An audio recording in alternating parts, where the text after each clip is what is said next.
Let me tell you from experience that the deep web is a disgusting human cesspit. You don't know what lies in the dark recesses of the human psyche until you go in there. I learned that the hard way. I got suckered in by the crazy stories and hype my friends gave it. I wanted to see it for myself. So last week I downloaded Tor and started browsing. I didn't feel the need for any extra protection, being completely new to the entire concept. In retrospect, I wish I had. I spent hours clicking link after link after link, and I was starting to get bored and a little freaked out. I had found a whole host of your typical crackheads searching for drugs, sites with hitmen for hire, and a shit ton of other military-grade weaponry.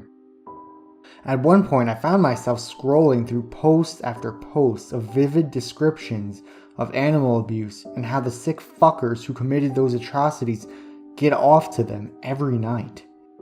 I wish I had closed my computer right then and there, but something kept my curiosity alight.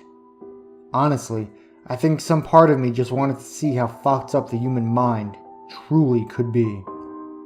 After a few more links to child porn and a couple drug markets, I had enough. This is it. I sighed to myself. One more link and I swear I'm getting off this whole hellhole. I clicked the link, going blindly into what, unbeknownst to me, would alter my already cynical views on humanity. The first thing that caught my eye was the curly pink font that served as the title of the opening page.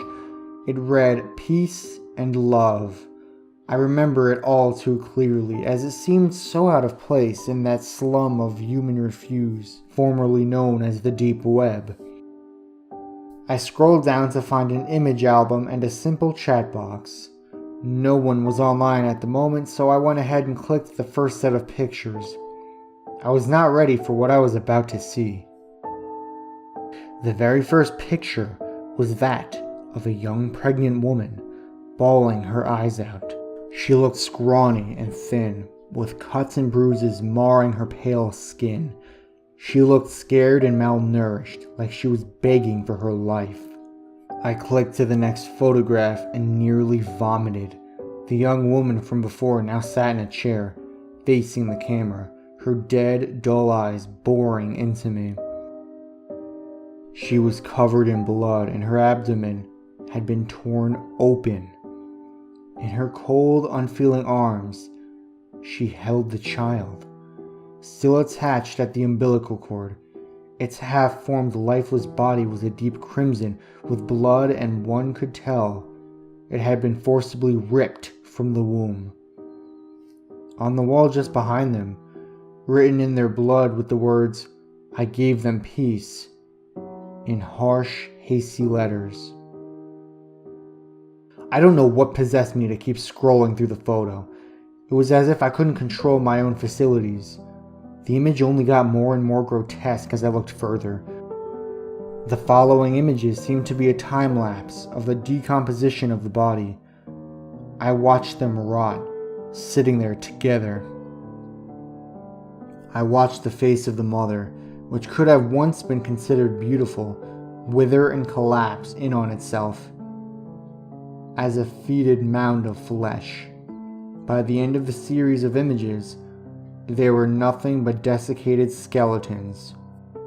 I would have noped it the fuck out of there had it not been for a message that popped up on my screen. It was from the website chat. It read exactly as follows. "Hello there. Do you like what you see? Do you want more? Do you want to attain true peace?" I didn't know how to respond. I was rooted to my chair with fear. Then the sicko spoke again. "You don't have to be scared, Zachary. I love you. I want to help you. Let me help you." I managed to type a simple question. "How in the name of hell do you know my name?" Almost immediately, I got a response. "I know everything about you.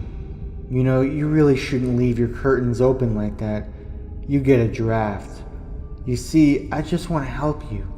Please, just let me save you." My eyes flashed to the uncovered window behind me to the light of the webcam. My heart skipped a beat when I realized it was on. That sick fucker was watching me. I made a move to pull the plug on this sick son of a bitch when another message popped up. Don't try to shut me out. I'll bring you peace. I swear, Zachary Tanner, it's the only real bliss in the world. That was the last message I got before I finally shut it off. Needless to say, I stayed off the internet for a long while after that. Just today I got back on, praying to God that it would have all blown over. Oh, how wrong I was. I logged into my email only to find it was spammed with emails from an account named I'll Show You Peace. Each one had the same message. I want to save you. I want to love you. I want to bring you peace. In all caps. But that wasn't even the worst of it. Each and every message had a candid photo of me taken within the last week. I've tried to involve the police, but they haven't been much help. I don't know what the hell I'm gonna do. Number 2. I hired a guy to hack into my ex-girlfriend's Gmail account. Feel free to judge me all you want. Of course it's against the law. Of course it's a violation of her privacy. Why else would I be using a throwaway? But there were some emails I sent her when we were still together, things we promised to keep between the two of us. They didn't involve any illegal activity. Having said that, the subject matter was very personal, and given how ugly and nasty the divorce has been going, I have no idea what she might do with the messages. So I decided to take matters into my own hands. I was determined to find a way into her account and get rid of every message she could use to publicly shame me. I didn't know the first thing about hacking, but I knew you could hire people to do it for you. Obviously, these guys don't advertise in the yellow pages, but as soon as I found out, they're easy to find as long as you're willing to venture into the deep web. I had downloaded a Tor browser a few months prior, but every time I thought about using it, I chickened out. But that was for good reasons. I'd heard that in the deep web you might have child pornography pop up on your browser, even if you weren't looking for it. Well, last night, I got pretty drunk and said fuck it. I plunged into the waters of the deep web, hoping to find someone who could assist me, rather than a deluge of child porn. Turns out, it's organized pretty well for what is basically an underground internet crime syndicate.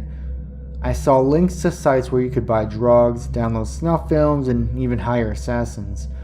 Eventually, I found what I was looking for. A message board called Hackers for Hire. I made a post outlining the details of what I wanted done. I got a surprisingly quick reply from a guy named X. Yup, that's his whole username, just X. All he said was that he'd get in touch with me tomorrow.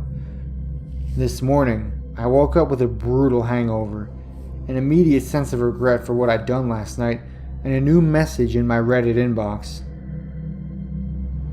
It was a message from X himself. I have no idea why a hacker would private message someone on Reddit unless he was hiding behind like 7 proxies, but I don't know what the fuck I'm talking about. For all I know, that isn't even possible. Right away, I knew something was up because his username was, well, just check the screenshot. It's one fucking letter. Reddit has never allowed one-letter usernames. Believe it or not, the link in his private message is a link to this sub. Specifically, the thread for the week's top-rated post. I'm guessing many of you have read it. It's called, Loved Seeing You Last Week. Thank you for fixing my computer. Every other post here looks normal, but the one he linked me to is glitchy. The text keeps changing, but it all happens so fast that I can't figure out what he's trying to say. Maybe it's the address for a meetup? Well, that was the first thought that came to my mind, but It only took a moment's thought to realize how dumb it was. Most likely the guy's in China or Romania or who the fuck knows where. I noticed the screen changes weren't random. It was like the same pattern on loop. So I took a screen recording. I would greatly appreciate it if one of you guys could tell me if it means anything. I understand if you're repulsed I'm even asking, given what I did yesterday. He tried to run.